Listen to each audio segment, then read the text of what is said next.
Hi, everyone. I am going to take a few minutes and talk to you about information literacy. So I am hopeful that this will help you move forward from the library project that we did for the LSUA 1001 class. First, I want to talk to you about plagiarism, because as a college student, you need to understand what that is and what the consequences are. So plagiarism, according to plagiarism.org, is to steal or pass off the ideas or words of another as one's own, or to use another's production without crediting the source, to commit literary theft, or to present as new and original an idea or product derived from an existing source. So in other words, plagiarism is an act of fraud. It involves stealing someone else's work and lying about it afterward, either overtly or by omission, by not telling where those ideas came from. Plagiarism can be intentional.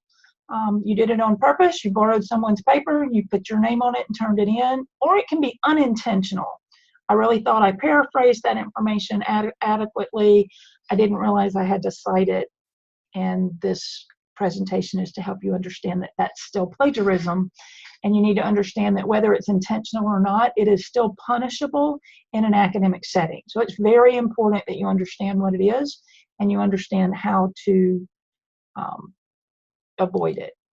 The most common types of plagiarism would be turning in someone else's work as your own, as I mentioned, or copying words or ideas from someone else without giving them credit, or failing to put a quotation in quotation marks, giving incorrect information about the source of a publication or quotation, or changing words but copying the sentence structure without giving credit.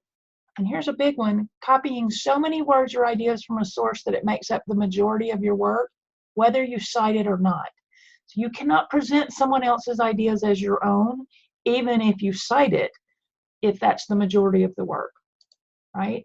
So academic sanctions for plagiarism can include an F on the paper or assignment, and possibly an F in the course if it's a first offense.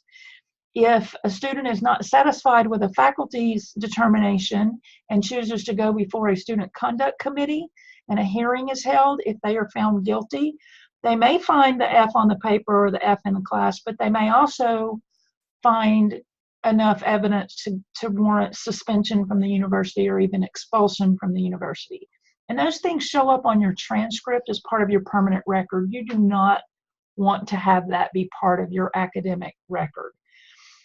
Sanctions can be found in the Code of Student Conduct. Many of their courses, the faculty include something about plagiarism in their course syllabus, and it can be found in the student handbook as well. The Code of Student Conduct and several other policies are actually available to you. They're on our main webpage, but we've made a more convenient link in Moodle. At the very top of any Moodle page, you will see a learner support block, and that is a quick link to several sources. One of those is policies. When you click on that policies link, you'll see several of these types of documents, including the Code of Student Conduct. So how do I avoid plagiarism? I don't want to have any of those sanctions. How do I avoid it? One way is to use established guidelines for formatting papers and citing sources.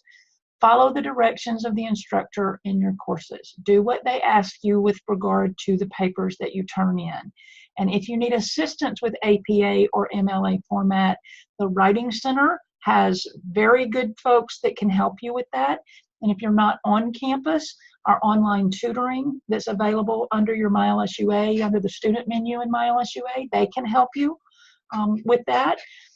But there's also lots of online sites about appropriate citing in MLA or APA format. You need to include a bibliography or a reference list with your papers that you write for college. Now, I'm not talking about the self-reflection type papers we do in LSUA 1001. Those don't need a bibliography because you are self-exploring and expressing things about how you're reacting and taking in the college environment. But if you do refer to specific statements from the textbook or from things that sources that we used, it would be appropriate to put a reference list with it. So consider that.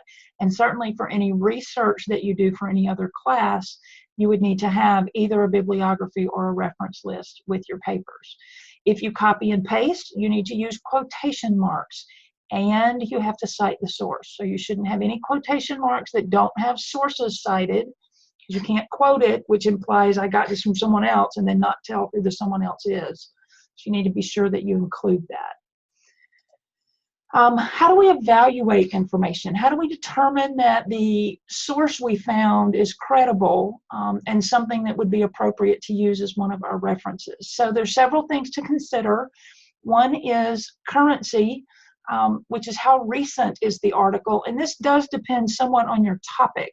So if you are writing about ancient history, then obviously you can have a much broader length of time in your articles because people for years have written about it. If you are wanting to discuss the political tensions between North Korea and the United States, then you do not want to have articles that were written in 1960 because they aren't applicable, because there's new information. The same thing is true if you are writing about autism. There's been a lot of headway in different types of illnesses or different types of mental conditions. It's as basic as definitions have changed, as well as treatments and expected outcomes.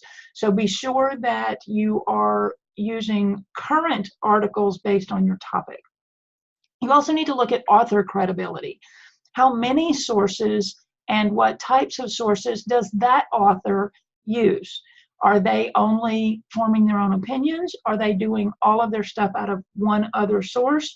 Or have they actually gone to multiple sources and looked for information to include in their research? So that helps with credibility.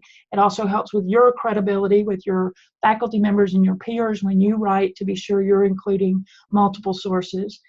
And then objectivity, and you won't know this without reading some of the article, without reading through it, but when you're reading the article, is the information based on fact, where a reasonable person could come to the same conclusions, or is it based on opinion and more of either a cultural trend or something that they just always believed to be true, and so they found a way to make that true regardless of what the facts say?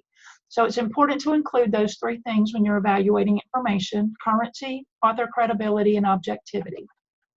Next, I want to talk a little bit about the actual searches that you do when you're looking for research. So often you will have an idea of a topic that you want to research, but you may not have a particular author or a particular name of a person that you want to look for. So people will sometimes use complex, or what we call compound terms, like more than one term that they're looking for information. And the question is, do you put "and" between those words, or do you put "or" between those words, and which one gives you more results? And so it's not that more results is actually the best, because you're trying to narrow your topic down, but you need to know how those little bitty words impact what results you get. So if we pretend that this circle, the yellow circle, represents all the articles written on dogs in whatever search engine you're using, whether it's the library one or just Google, or if you're going to, and the blue circle is going to represent all the articles about cats. And so we're trying to find an article about dogs and cats. And so let's look and see what happens when we do that. So if your research or what you're looking at is for only articles that include both of the terms, so we only want articles that are about dogs and cats in the same article, then that would be only this narrow section where these circles overlap. So that would be those articles if you use "and." If you put dogs and cats in quotation marks, it gets even smaller because it's looking for those words in that order. So this will find all articles that somewhere in the article or title has dogs and cats in that article, and nothing between those words. It will not find articles that are about cats and dogs. So you have to be really careful when you're using quotations, and you may want to look at it a couple of different ways. If, however, you put "or" in your term, you're going to get all of the articles about cats, all of the articles about dogs, and all of the articles that are about both. So just think about that and be aware of that when you're doing your searches. There's certainly valid reasons you'd want to get more information, so you'd want to use "or," but it may be that you're trying to get and you need a smaller set of material and you want to use that and so you can get closer to the type of research you're looking for. So I hope you found this helpful, and I hope you have a great day.